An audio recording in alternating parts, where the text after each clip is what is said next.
Olá a todas e todos, aqui é o professor Célio Melilo e hoje a gente vai aprender o que é uma função.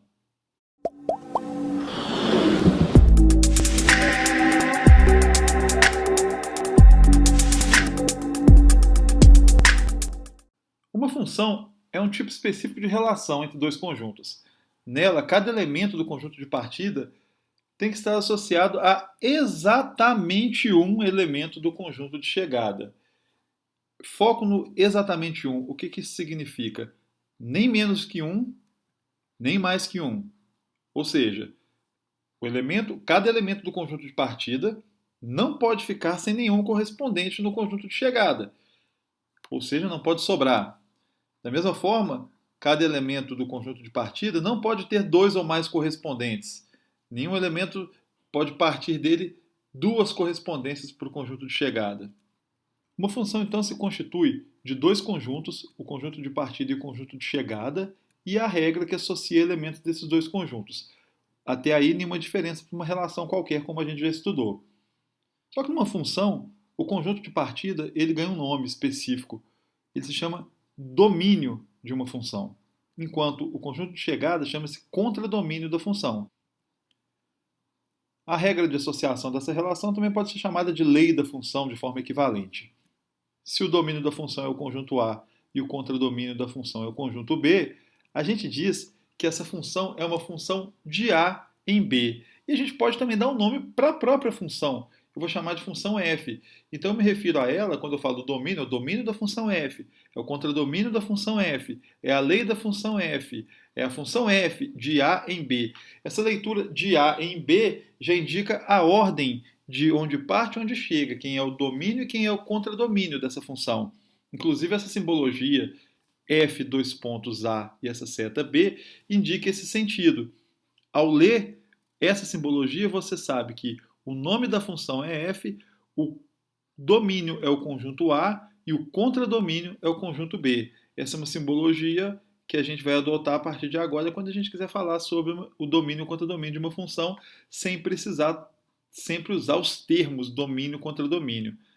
Basta escrever essa linguagem. Vou fazer um exemplo que mostra quem seria o domínio dessa função, quem seria o contradomínio.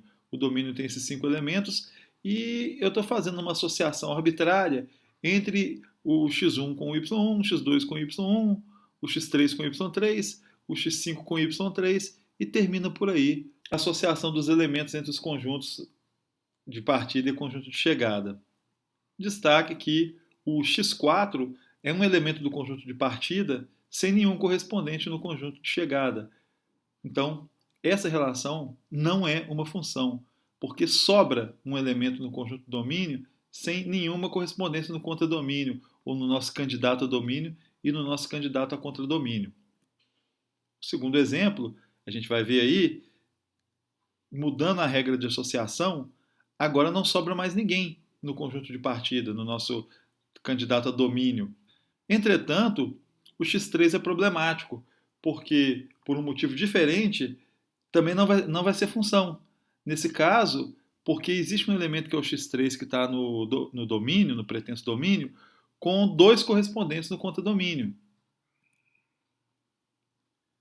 Um terceiro exemplo, vou mudar mais uma vez a regra de associação entre os elementos, porque agora é função.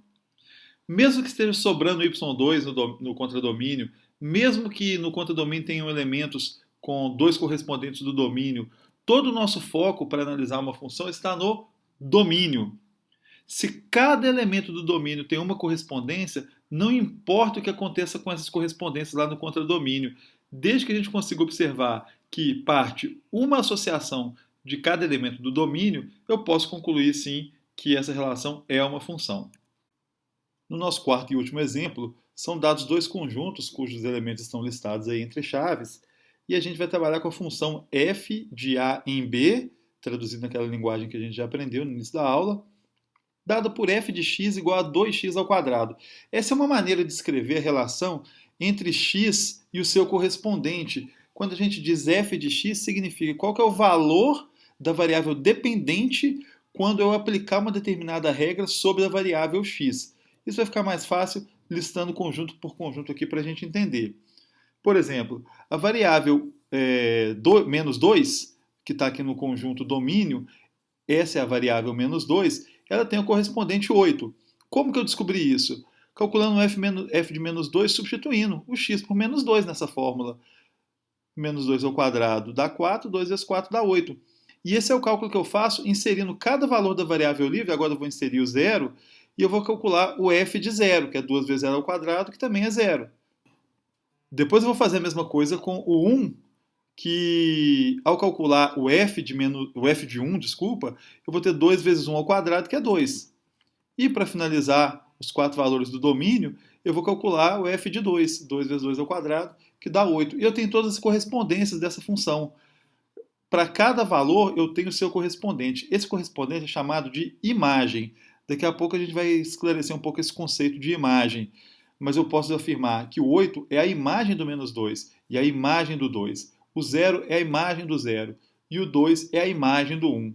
A imagem é o resultado obtido quando a gente calcula, segundo a regra da função, quanto que vai resultar a variável livre inserida na fórmula. Para cada valor que eu insiro aqui na fórmula, eu vou ter a imagem desse valor, que é o resultado. E esse resultado, o f de x, muitas vezes é chamado de y.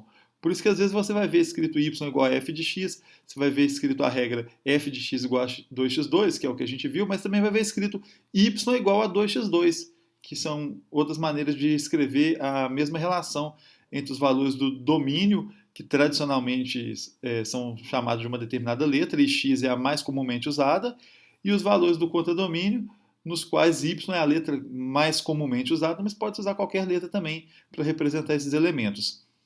Como eu estava falando sobre imagem, vamos destacar aqui no contradomínio os elementos dele cuja associação efetivamente foi feita com alguém lá do domínio.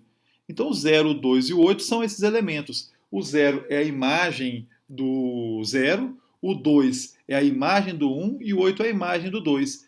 Esses três elementos formam um chamado conjunto imagem da função f, que eu estou denotando aqui por im de f, imagem da função f.